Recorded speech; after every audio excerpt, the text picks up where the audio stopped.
And welcome to another episode of At the Gigs. I'm one of your hosts, Jared. I'm later one of your hosts, Kieran, and this is At the Gigs at Home. At home. We're at the gigs. We hope our fans are keeping well and safely social distancing. Yeah, happy quarantine, everybody. Yeah. Hope it's going well for you. Yeah. I mean, it's, I guess we're certainly making do, with what we have. We can't exactly go to a gig, but, it doesn't stop us.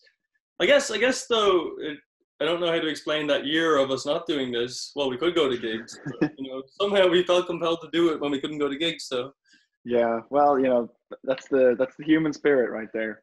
that's it. Yes, yeah. We thought our fans needed to pick me up, but but we've got a great show for you today. We got a lot of news, a lot of talking points. we do. You could fill in a notebook with them. What's one of those talking points, sir? Well, okay, in no particular order. I suppose we'll go with the big one of the moment that the government has announced that no gatherings of over 5,000 will be allowed until September. Yeah, that is just really bizarre to me. It seems to me like if 5,000 people can be in one place, then 20,000 people can be in one place. Like there's a massive spread chance of 5,000 people, I think, already. So like if you're allowing that, just let fucking everybody do shit. Let them play. Yeah. It's a real killer. Like there's just, well, the summer's so dead because of this. Yeah. Is everything getting delayed or is everything getting cancelled? Like what's the deal with Altogether now? What's the deal with Electric Picnic? I don't know what the. Yeah, well, Altogether now they released a statement saying see you 2021. Okay. And Forbidden Fruit, it was a killer for them because it was their 10th anniversary. Oh jeez, and they can't have their 11th anniversary. Like they can't just make up for it next year. I think Glastonbury, right? It's going to be their 50th, I think. Really? Oh. But now it's delayed, and they're going to have like their 51st, and it's like, it's not the same ring. There's no ring to that. Yeah, actually, I'll just look this up. Is it Glastonbury's 50th? I think it is. Yeah, they're pretty unlucky because they have that where they take a break. I think I don't know how often, but there is a year here and there where they don't do a concert. So that would have been handy. I think they left the soil rest, but well, that's nice. They're letting the rest this year. Yeah, that's it. Yeah, they were told. It's kind of the Slane style, right? I like that Slane thing. It's like, will there be a Slane? It's a little treat, when you hear there's one. It's a Slane. Maybe. Yeah. Then you go, and it's just not fun at all, is it? No. God, that gig. Yeah, God. I'll never get over that gig. That was tough. Yeah. And yeah, watching it back on YouTube was quite an enjoyable experience. Like I watched a big chunk of it. Yeah.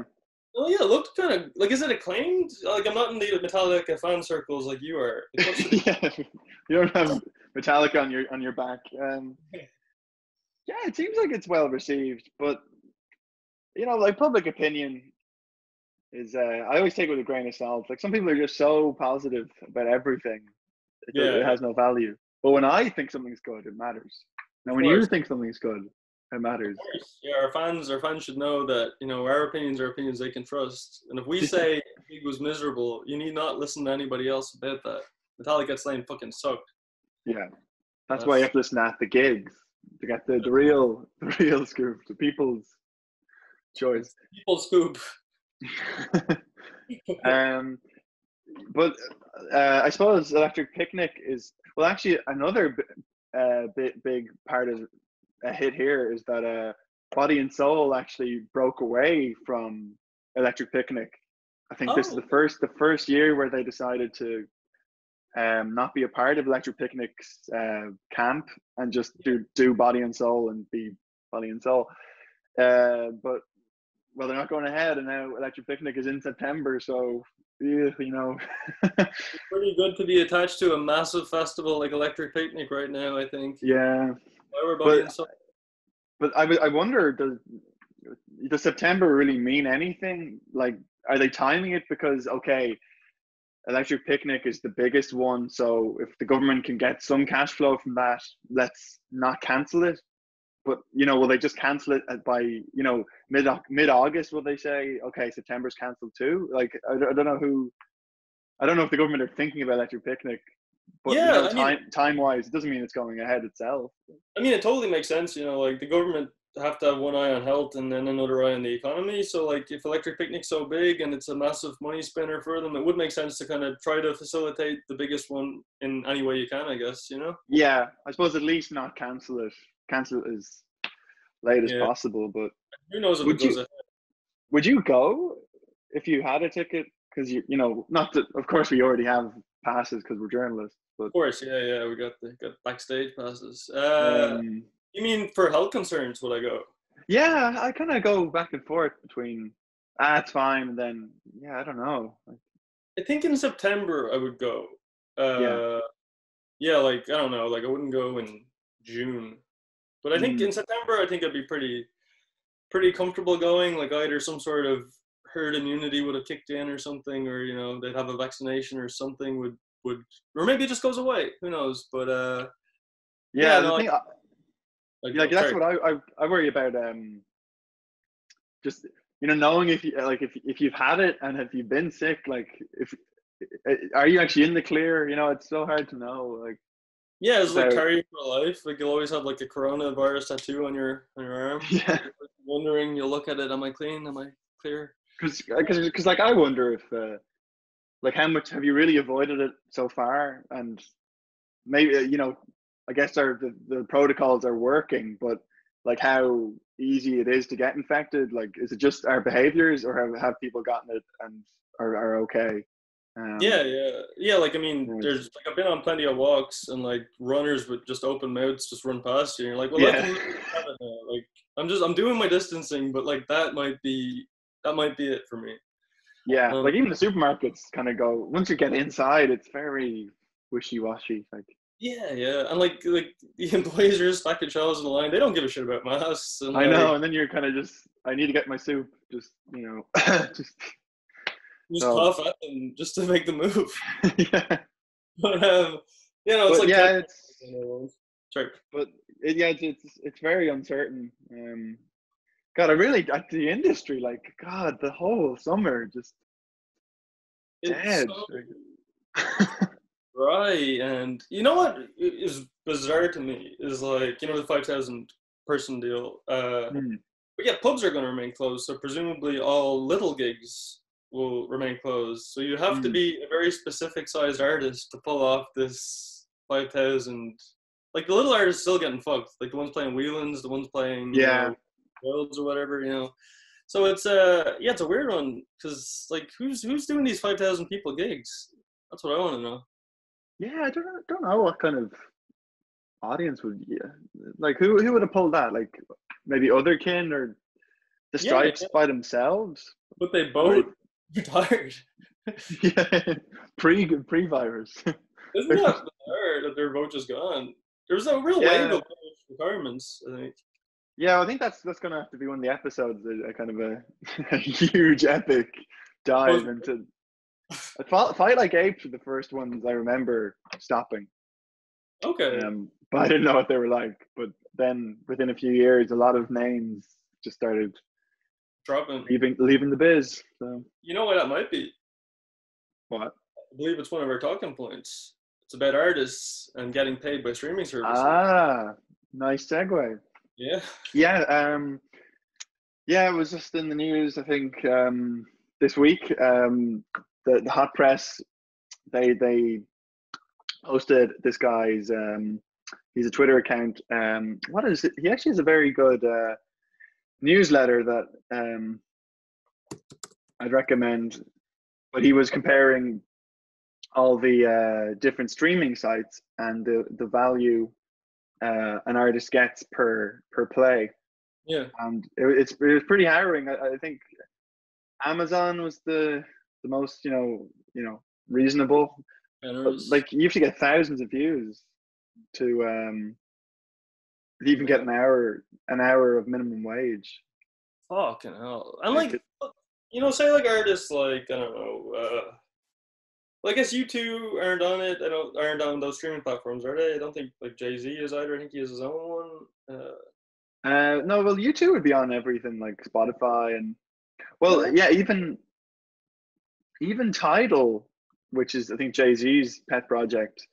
yeah. Um, the figures weren't brilliant. Like it was Interesting. still like relatively peanuts. Yeah, yeah. But I wonder what these like already pre-existing massive artists are making. Like, I'm aware they obviously get played way more, but they still must be Mm, massively underpaid too if it all goes to exact scale. You know? yeah, like what deals were they getting? Yeah, that's I it. think Pointing. probably one of the big like seminal points was when U2 released that album into everyone's phone. But I Yeah. think that the idea with that was that they got like paid and then made it available. I suppose it was supposed digital thing where they got a good paycheck for doing it, but I don't know what Yeah, it's like now where things are just everywhere. Like it's crazy, really, how you can just get a song so quickly. yeah, and it's like also legal as well. Like, Mm. remember the old days of like downloading music and shit? Oh You God, don't have to do that LimeWire, at and all. It's just there, it's like just legally, there. clear and legal. Yeah, I mean, one side it helps uh, lift people out of obscurity because, like, it's a weird thing where if you're a small artist, how difficult is it to get a company to release a physical copy of your music? So Yeah. that's the upside of you being more exposed. But I think the real question is that it's not really that streaming is wrong, but is it the companies are taking too much of the money from it? Like the art, I suppose, like the artists should just get more money from the streams. Totally, yeah. And you'd think like during the coronavirus they'd have some sort of initiative to kind of emergency do a little bit of a payback just to kind of keep artists chugging along, you know? Yeah, I believe Spotify did some sort of rebate, but it's probably Yeah. drops in the ocean, really. I think these artists need more money all the time. it's Yeah. but it's pretty bleak. It kind of shows the value we put on a commodity like music. Yeah, no, it's I don't know, why do you think that is? Do you think it's like, you know, in a movie, I don't know, I guess maybe there's more of a, you sit down, you watch it, you consume it for like 90 minutes, maybe people feel Mm. more, like it's use of time, whereas a song, it's like maybe more throwaways, 3 minutes, people have less of it. They don't put as much value into that, I guess, as like an art form. Yeah, yeah, it's And having said it, I like don't know. fucking Netflix, I don't know what people get paid from Netflix, so Yeah, that's another side of it. Yeah, I don't know how that works. Yeah, yeah. I guess maybe Netflix it's its own studio, so they're like giving you the money to make the movie, Yeah, yeah. or I wonder what they pay for like an indie that they like just get, from a film yeah, that's festival, mid yeah, level. yeah. I wonder, yeah, because the amount of like content on there, it's like how is anyone making money? Yeah, like you can't like actually I just watched, do you ever see the movie Thunder Road? It's in my list all week. I was actually gonna watch it tonight. Oh, amazing! What timing? I highly recommend it anyway. But it's, I guess it ties into our podcast, the Springsteen song. But essentially, it's about a guy that tries to play Thunder Road at his mother's funeral, and I won't get into the Okay.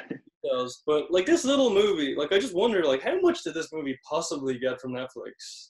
To Yeah, to be. bury it, probably fuck all. But I highly recommend it anyway. Yeah, Anyway, no, yeah, I can't wait to watch it. yeah, it's good. Um, but yeah, the streaming kind of the idea because it's such a weird concept now, I suppose, where it used to be just selling enough of a physical copy Yeah, meant something, but now like 100 streams versus 100 CD sales, like the streams are nothing. Um, yeah, I even saw Sting collaborated with this artist, Gims, Gims. I saw it on Instagram, but the single went platinum. But under platinum single, they said like I think that like that's the equivalent of 30 million streams. So it's like so it's a platinum record, but that's also 30 million yeah. streaming. How The long fact actually? I have to see how many do you have to sell to get platinum. these days, I think it's fuck all in terms of actual like record sales, right? Oh, must be, yeah. It's like Probably impossible. it makes you wonder, like, how did any like you ever watch like the old Top of the Pops on BBC Four? Yeah. Yeah, like you watch them and like you see these artists that probably made like fuck you money that you probably will never hear of again because people actually bought albums back then to be like number 3 in the charts or something, and they probably made like a ton of money. Oh yeah, it must have been amazing to get Yeah. like such an accolade. Yeah, I think what is it? It's I think you have to sell 1 million to get a platinum. Okay. More Mm, than I thought. yeah, that's quite like hefty actually. Yeah. Really many gold and platinum records from '91. I hate these articles from like '91 on like. Why are they on my Google search? Like, why is a Yeah. 1991 dated article like fucking ugly? I don't know. But yeah, no, it's a fair amount Wow. of or fair amount of buzz. Yeah. Well, that's the United States. Okay, and then Canada, Jesus, 80,000. France is 100,000. The UK is 100,000. Huh. Yeah. That's a weird discrepancy. Like to go like you feel really Wow. shitty if you're platinum in Canada. It's almost like, you know, it's not even an achievement, is it? No, like in Ireland, it's 15,000. Is it?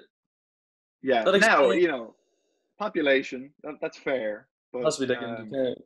but 15,000. like, I guess yeah, to scale it probably makes sense versus the 1 million in America. But probably not mathematically, but but yeah, when they say like Katy Perry has beaten the Beatles, but like is that like is that data like literally true? Like it doesn't sound yeah, like possible. there's Like there's so much more different avenues that people are consuming our music as well, I guess. yeah, It like has to be one of the things. Yeah, I don't know. Like, who the fuck? Like, do you know many people that are out there buying these Katy Perry records? Like in our no, whole friend group, I don't think you could think of anybody that bought the new Katy Perry CD or album or whatever the fuck. no, and like well, like all the news about the industry is always so bad that it's like, well, how could this woman possibly be like outdoing the Beatles? Like, I don't. I think it's not like. I don't think it's adjusted for time. It's just a headline. Yeah, yeah. But Sells newspapers. But yeah. yeah, it's an ongoing battle. Who knows? They should really be getting more than like 0.1% of a stream. Like the It's whole fucking crazy. app is built off of their backs, so they should really get, there has to be some sort of fair algorithm to like pay people exactly proportionally fair, because that's not it. Yeah, but Yeah. particularly when the streaming sites aren't studios, Yeah. so they're not funding the record, are they? They're just Yeah, not at all. They're just occasionally they like Spotify do like I don't know, I guess they pay for like a live session or something, but they're not mm, they're not releasing any, albums or anything like that. So they're just taking and giving very little. So yeah. fuck Spotify. Not on this show. Yeah. We don't endorse that. We endorse Thunder Road on this show, not Spotify. Yeah, that's the official sponsor. Okay, what are we talking about next year? Yeah, well, we have other news. This kind of I suppose this is way back when, before the internet and Ooh, podcasts getting in a and time that kind machine. of thing. But yes, on the 20th of April, Ronan O'Rahilly passed away. For people that don't know who Ronan O'Rahilly was, he was the founder of Radio Caroline back in the 60s, which was a pirate radio station. So basically, these people would just, I guess, like live on ships Yeah, and yeah. broadcast kind of what they wanted. And Who do you think those artists got paid? But yeah, it's also, like is that where pirating comes from? yeah, Um, maybe these guys are the real bad guys, but they have such like a rebel kind of, rep about them. yeah, none of us are Uh, making money. yeah. But I think they really broke ground. They gave people more to listen to than the pre-programmed stuff. And Oh, I think his story, or the pirate radio story, was told in the classic 2008 movie, The Boat That Rocked. oh yeah, of course that masterpiece. I loved that movie back in 2008. Rewatched it recently. You know, January Jones is in it. Really? Yeah, she plays the girl who has sex with Hoffman. It's a great role, classic role. But Yeah. yeah, What a great she's character name. a girl who has sex with Philip Seymour Hoffman. It's long. It's unfortunate he has a tree barrel name. But yeah, no, I watched it recently, and I don't know. It has that kind of Brit cool Britannia twee thing about it. That Okay. it's like it's just not. I don't know. It's very kind of flimsy, I think. But it's Yeah. cool. Yeah. Well, yeah, it never really grabbed me, but it's the real life thing is good. Oh yeah. I don't actually know much about the real dude story, but did you pick up any Um, bits or? I probably need to do a deeper dive, but his name was Ronan O'Reilly. Yeah, he was born in 1940, Mm-hmm. so he lived to 80. Nice run. Yeah, no, good, good run. He was pleased to live that long. Did coronavirus get him? I don't know actually. It's I haven't had a report about that, but his funeral was on Thursday, and of course it was on every funeral is small now, but it was broadcast via webcam, and Nice. it's no, it's great to. It's someone we should be more aware of. It's really considering the podcast era and how everyone can break through the radio, Yeah. that big evil monolith called radio. Yeah. Yeah, no, no, totally. Like it's a swell reputation to leave. What do you think of the kind of pirate remnants in Ireland? Of course, Radio Nova. Its origin I was a guess pirate station. yes, you are correct, sir. I think that one. What I think they were saying that and Sunshine FM, Yeah, kind of. I guess were they on boats themselves and they um, moved ashore. But no, that's great. Like I've always loved Radio Nova. me too. It's weird. It's a good avenue. They lost a bit of their. They have that chick. What's her name? Lucy Kennedy, is it? Yeah. He does like a very just like it used to be this kind of edgy, kind of cool radio. Oh yeah, yeah. There's like a fucking morning show on it. And it took me out of the whole cool Oh, vibe that's of it. horrible. This is not. Yeah, she's a never. I've never warmed to her.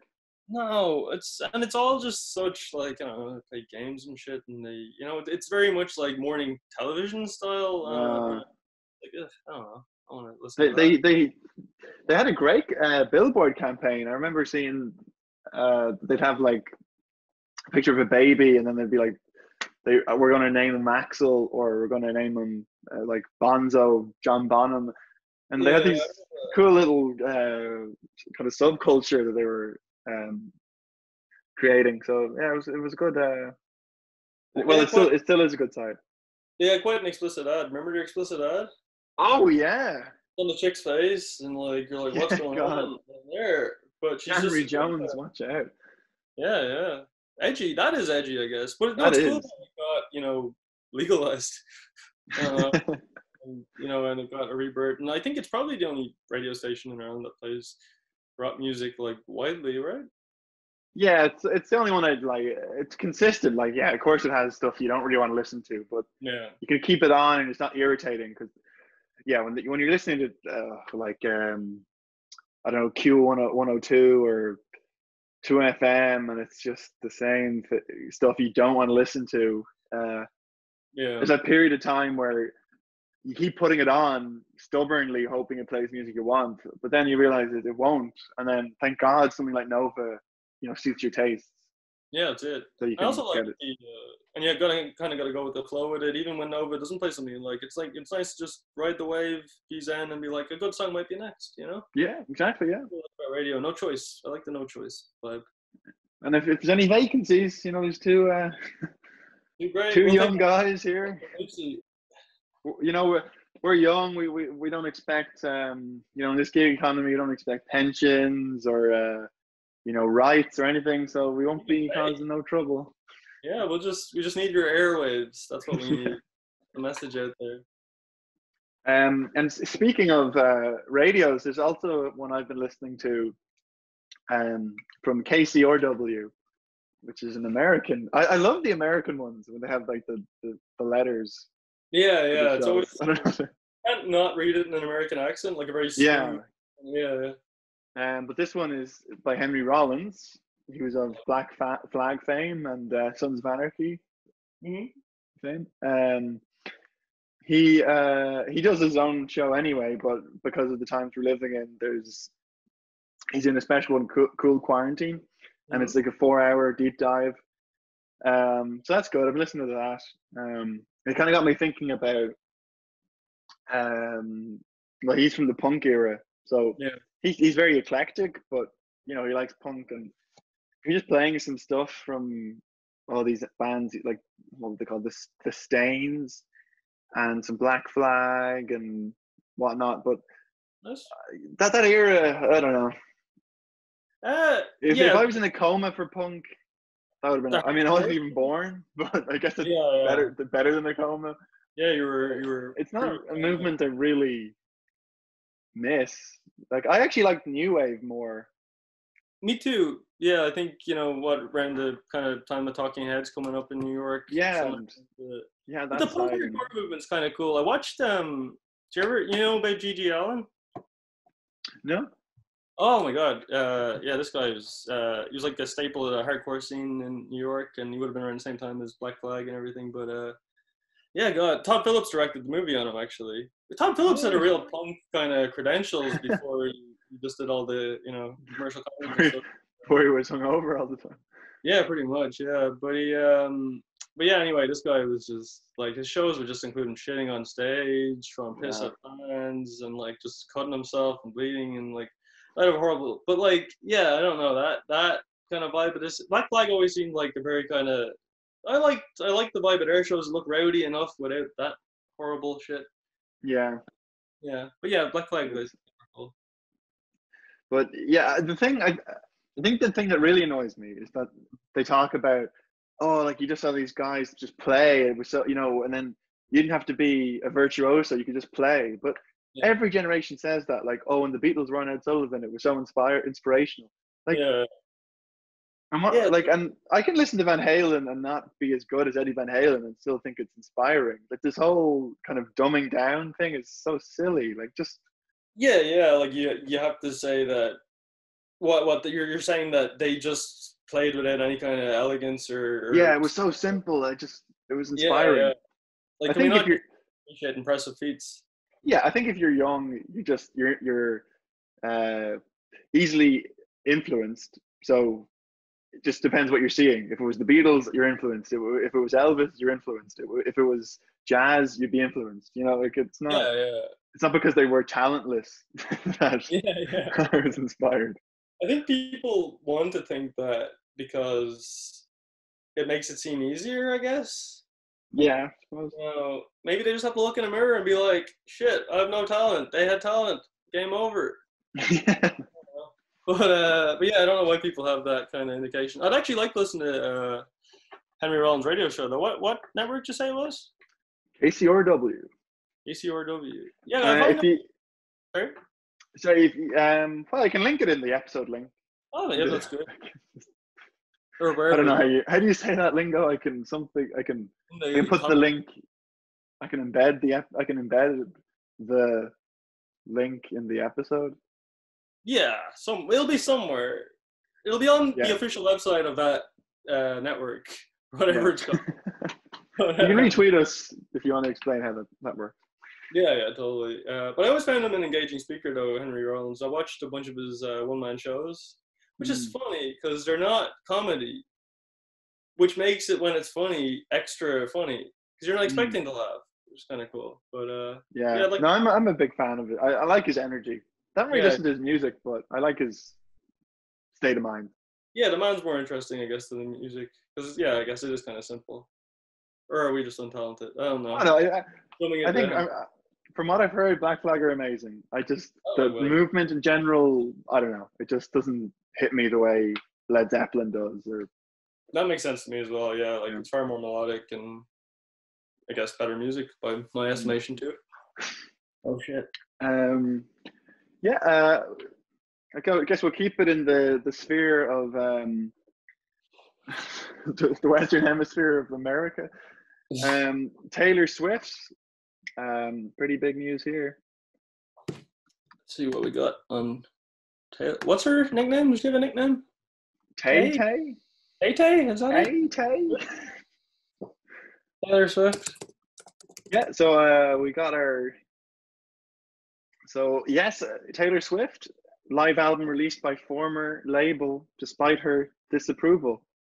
Swift says the release dates back to 2008 and calls it another case of shameless greed in the time of coronavirus. Wow, that's ballsy, isn't it? That is ballsy. You know what's interesting? I noticed these cases seem to attract to Taylor Swift a lot. Mm-hmm. These things. And I watched the documentary on BBC4 about music PRs and people that like kind of built artists kind of thing. And from day one, she wanted to sell like millions of records. And her whole system was basically to endear herself to fans in ways like, you know, the way you see her occasionally DM a fan and being like, I'm giving you $5,000 now. Oh, yeah. And Graham Norton, there's like, she always has the anecdote of being the best. She's doing the best surprise for them, that kind of thing. That's it. But apparently meticulously, like, talked about with advisors and things, this is what you have to do to get this exact fan base. This is what you have to do to kind of maintain this level of popularity. So it's not all philanthropy. I'm sure there's definitely a sincere side to it, but it is interesting when you just repeatedly hear these cases of Taylor Swift, you know, a battle with this, gives fans money, all this. Yeah. Well, not That's a CD. interesting. He just wants to use CD underbelly. But I didn't bother with her documentary. Be kind of curious to watch it, but yeah. With an open but maybe that's why this is part of marketing. All part of what? Yeah, to complain about things. But, you know what the weird thing is? Another thing about the PR is the documentary opened with a guy, this old man, talking about Jimi Hendrix playing the guitar with his teeth. Yeah. And it's like, yeah, I told him to do that. I thought it'd be cool for his image. And it's like, it wasn't just spontaneous, hardcore. Like, oh my god, yeah, that sucks. He constructs everything, but it's interesting to know, not to be so naive about these things, I guess. Well, yeah, actually, I have a good story from my colored career in the music industry. But back in early, I think second year, I was in a band in college, and we just played like I think 2 med balls. Mm-hmm. I always find med ball like I don't know what, I feel like I'm not saying what it actually is. You know, it's too abbreviated. Sounds like a medicine ball. You know. Yeah. It was a college ball. Yeah. And we had our set list, and one of the songs was Seven Nation Army. And the keyboard player wasn't playing on this song, so then he went into the crowd and started. So we didn't play the song. Okay. It was the next song coming up. And then he went into the crowd and he was literally going like. And then we we'd rehearsed the song, so then we played it, and then they went apeshit because he started this contagion of people going, let's play the song. Yeah, that's interesting. So it was all kind of manufactured, but yeah, great night. You know? Yeah, it was cool. Like it worked, but the fact is, it worked. Yeah. Interesting to kind of. And here we are. And here we are doing the podcast still. But yeah, Taylor Swift. She said, God, it's weird. She goes, it looks to me like Scooter Braun and his financial backers, 23 Capital, Alex Soros, and the Soros family, and the Carlyle Group, have seen the latest balance sheets and realized that paying $230 million for my music wasn't exactly a wise choice, and they need money. Wow. Huh. So tasteless, but very transparent. Interesting. I guess it would kind of grind your gears, right, if you didn't agree with people profiting off your music. You know, of course. It's a bit like, but like, why did she, like, whoever's involved with her, like, you did sell it, so it's just weird.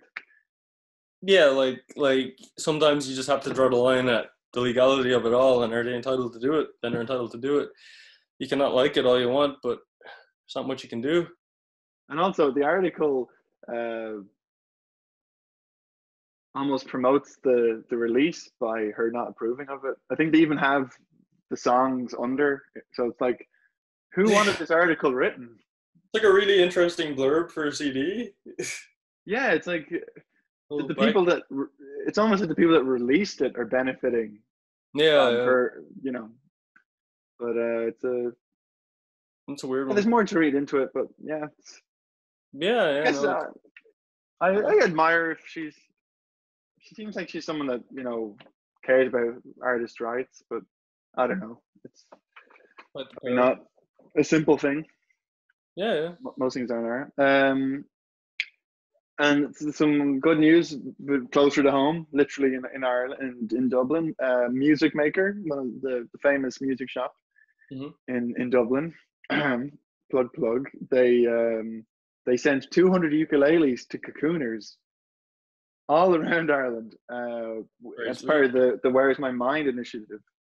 Uh, Prezi, is it? that's Brezzy's mental health podcast. Oh, nice. Can't fault that. What are we giving out to our listeners? The cocooners. I think I have one ukulele. Ukulele. Well, we'll give that to lucky. No, we won't. I'm kidding. I'm not trying to give away your ukulele. Well, no one picked up that Metallica album. Where to self-destruct. Yeah, that was funny. So we still have that to give away. Yeah. I mean, theoretically, somebody could go back to that episode and just do all those things, and they would just have it. Like if they wanted, they'd just have it. But that's that. Yeah. Uh, Yeah, a prize would be nice. yeah, Lunch with yeah. us. Some sort of a sponsorship would be nice. Like if it was a prize that we didn't have to give away one of our Hardwired to Self-Destruct albums. Yeah. If not HMV, Jesus, Golden Mist gave us a Hardwired to Self-Destruct album. Yeah. How the A fuck are precious they? collection. Oh God, yeah. Like, because they've always had like a very kind of tumultuous relationship with being in business Yes, and going they've out of stopped, business. start. Yeah, so We're weird. in business. We're out of business. You're in, you're out. Guess they've been preparing for coronavirus all their lives by going on massive hiatus and coming back quite successfully. But yeah, no, Yeah. that's very sweet about the ukulele thing, giving out the thing to the people. Hopefully, a lot of people are using it therapeutically and giving them a new hobby. Yeah, yeah. Please God, it's a nice, really nice gesture. Yeah. Um, and then, well, I suppose my last piece is, I suppose the song of the week, my song of the week, This a song, song for the week. yeah, a song for the virus times. The virus No, times. it's like the song for the listener. Yeah, that's it. It's not my song that you have to listen to. It's a song that we thought is good for the audience to listen to. That's yes, for sure. How inclusive is that? Geez. Um, yeah. So the song for this week was the Rolling Stones' new single called "Living in a Ghost Town." Very cool. It was part of. It wasn't written especially for this moment in time, but the times that we're living in, it seemed like a good time to release the songs. They said. Um, so apparently, actually, Mick Jagger was saying that it was more of a like plague time song before the Okay. virus, but he rewrote it to not be so dark. Um, I suppose, not to be too opportunist about it. Yeah, no, that too. I guess yeah, if Um, it was going to happen around this time, it was going to happen, and he did everything he could to kind of make it a light instead of maybe a dark at a time. yeah, Yeah. but it's a good song. It's a good 4 minute. Kind of has reggae esque feelings to it. But I was really impressed. It's like beating a dead horse talking about the Stones and their classic period and oh Jesus, like people can be so negative about just Yeah, yeah. existing past There's such a 1970. joke, right? Or a punchline now is the thing. Yeah, but no, it's good. It sounds very vital. Like Jagger's. I mean, I probably have to put Jagger's voice through the years and compare, but it's still you don't notice it weakening or lessening, Yeah, which I think is the key to it's not even noticing how good something is. It's not noticing it being bad is almost the kind of the secret. Yeah, that's it. You know, you hide the negatives. They sounded great at the Global Citizens thing. Really? There. Yeah. Yeah, they sounded really, really good. Yeah, like looked healthy, sounded good. So they're keeping well in this time. That's great. And I also think he was intending, you know, but people won't believe this, you know, but it's been 20 years since they did a studio album. Fuck, what? Or, Really? sorry, 15 years. Yeah. Still a really long time. Yeah, but he was saying, you know, it's been so long, you want it to be really good. So Yeah. appreciate that. But I think singles are a great way to, maybe more for legacy acts. I find if you just do like almost one good single every year, It can if you keep already you. have, yeah, if you already had your classic period, is enough to just make people keep, you know, respecting your. It keeps you contemporary on some level without a big heavy album that's so kind of with all the pressures that go along with that. I'd recommend that. Because yeah, like maybe they have like inspiration for one song, and the song's so good they might think, well, we got to build an album, got to do 10 more mediocre ones, and yeah, it kind of tarnishes the legacy. But you're right, like it would be good to just slow down the output, like prioritize quality over quantity, and you know, it'll be a nice pleasant surprise, I guess. Yeah, so that was a great one. Nice. That'll be good listening. That'll last them a whole 4 minutes. Well, that'd be a real treat. So that's pretty much for this week. Yeah, that's certainly all for me anyway. Well, if it's all from you, it's all from me. Well, and that's all from At the Gigs at Home episode 1, or At the Gigs episode 28, or whatever. Whatever. But we'll be back here next week with more content and more news. Yes, plenty of news, plenty of content. Maybe we won't be at a gig, but we'll have the news and the content. So thank you for listening. Goodbye. Okay, take care. At the Gigs was recorded in front of no studio audience.